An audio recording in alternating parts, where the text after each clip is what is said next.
Hello and welcome to edupediaworld.com. Let's begin the new chapter, Electoral Politics. As we know that in a democracy, if we want to choose our government, if we want to choose the representatives who will govern us, it is chosen by the people, for the people. Though it's not directly, but it's chosen by us, by the common people. And most common form of democracy is to govern through their representatives. In this chapter, we will look at how these representatives are elected, how we choose the people to govern us, how we choose the people to form the government. And we can understand by this that why elections are necessary and useful in a democracy. We try to understand how electoral competition among parties serves the people. Because in any democratic country, there are a number of parties who give tickets to their representatives to get elected. We also think a question that what makes an election democratic and how we can distinguish democratic elections from non-democratic elections. Let's see that. We take a look at each stage of elections, beginning from the drawing of boundaries of different constituencies to the declaration of results. And at each stage, we will see what happens actually in election, how the party choose the person who will be the candidate for that particular constituency, and how party give tickets to them, and how they work for the people, and how the people have the right to choose their representative by their voting power, because the last right is with us. And towards the end of this chapter, we turn to an assessment of whether elections in India are fair. We will also examine the role of the Election Commission in ensuring free and fair elections. In this picture, we can see the EVM or electronic voting machine. This machine actually has the number of parties and with the name of the candidates who is from that particular party, and the person who votes, they just press the button and the vote is registered. It's quite free and fair. One vote for one person. We can't press more than one button simultaneously. We have the right only to press one button for one party. It means one people, one person, one vote. To understand actually the role of elections, we must see the example of elections of any area. Because whenever we understand anything with example, I think we understand it better. Here I can take the example of elections which held in Haryana in 1987. Actually, the state of Haryana was being ruled by Congress party led government since 1982. Chaudhry Devi Lal, he was the then opposition leader. He led a movement which was called Nyaya Yudh, or we can say struggle for justice. He formed a new party. His party joined other opposition parties too to form a front against the Congress. And in the election campaign, Devi Lal said that if he will be the leader of the winning party, or if his party won the elections, his government would waive the loans of farmers and small businessmen, which was just like a relief for them. And he promised that this would be the first action of his government. If he forms the government, if he came into government, he will do this. This was the promise he made to the people of Haryana. And at that time, the people were literally happy with the existing Congress government. And they also got attracted to the Devi Lal's promise because it was just to waive their loans. So when elections were held, people of Haryana voted overwhelmingly in favor of Lok Dal and its allies.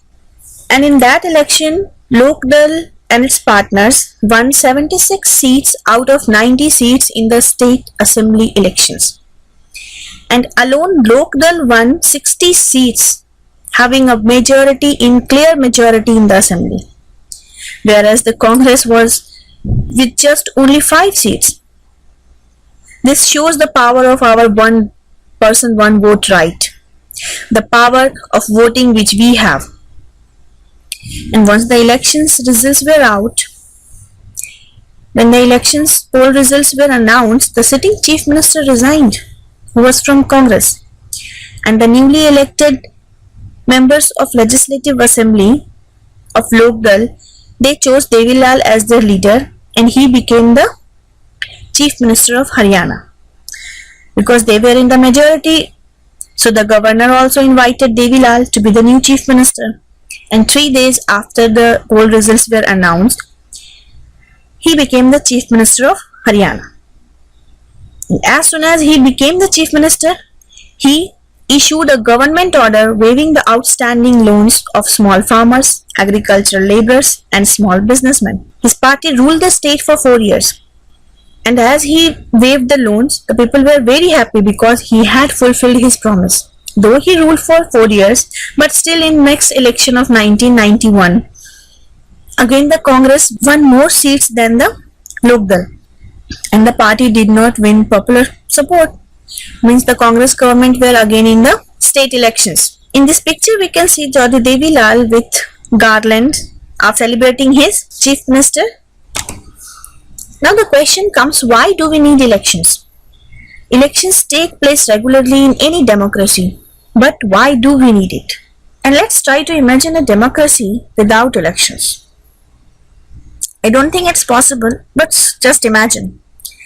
A rule of the people is possible without an election? If all the people can sit together every day and take all the decisions, is it really possible?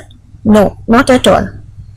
But as we have already seen earlier, it's not possible in any large community, and not possible for everyone to have the time and knowledge to take decisions on all matters.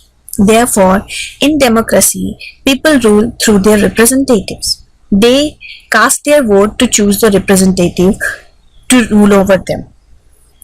Every time we complain that government is not doing this thing, this not doing in that area. But why we complain? Because there are many people who don't even go to vote. And if we don't vote, we don't have right to complain. Because we have the power to choose our representative. And if we are not utilizing that power, we are not supposed to complain. Because we can change the representative if we are not happy with them. If we don't think that they are doing they are not fulfilling their promises which they had done with us. Is there a democratic way of selecting representatives without elections? Let's think of a place where representatives are selected on the basis of age and experience, or a place where they are chosen on the basis of education or knowledge. There could be some difficulty in deciding on who is more experienced or knowledgeable. But let us say the people can resolve these difficulties. Clearly, such a place does not require elections. But can we call this place a democracy? No, not at all. How do we find out if the people like their representatives or not? How do we ensure that these representatives rule as per the wishes of the people? How to make sure that those who the people don't like don't remain their representatives? These all questions answer we'll get through elections. Election is the only process by which we can choose our representative. We have the right to change our representative in next election if we are not satisfied with his or her work, because whoever gets the majority number of votes, he or she will get elected for the government. This requires a mechanism by which people can choose their representatives at regular intervals and change them if they wish to do so. This mechanism is called election, or we can say these lines actually defines elections. Therefore, elections are considered essential in our times for any representative democracy. In any elections, the voters make many choices. They have the right to choose who will make laws for them. They have the right to choose who will form the government and take major decisions. They have the right to choose the party whose policies will guide the government and lawmaking. Sometimes we just vote for a person without seeing the party because we know that person is really fit for that particular area. Means he or she has done several social things for that area, for that constituency. And sometimes we cast our vote on the basis of the party. Yeah, this does happen.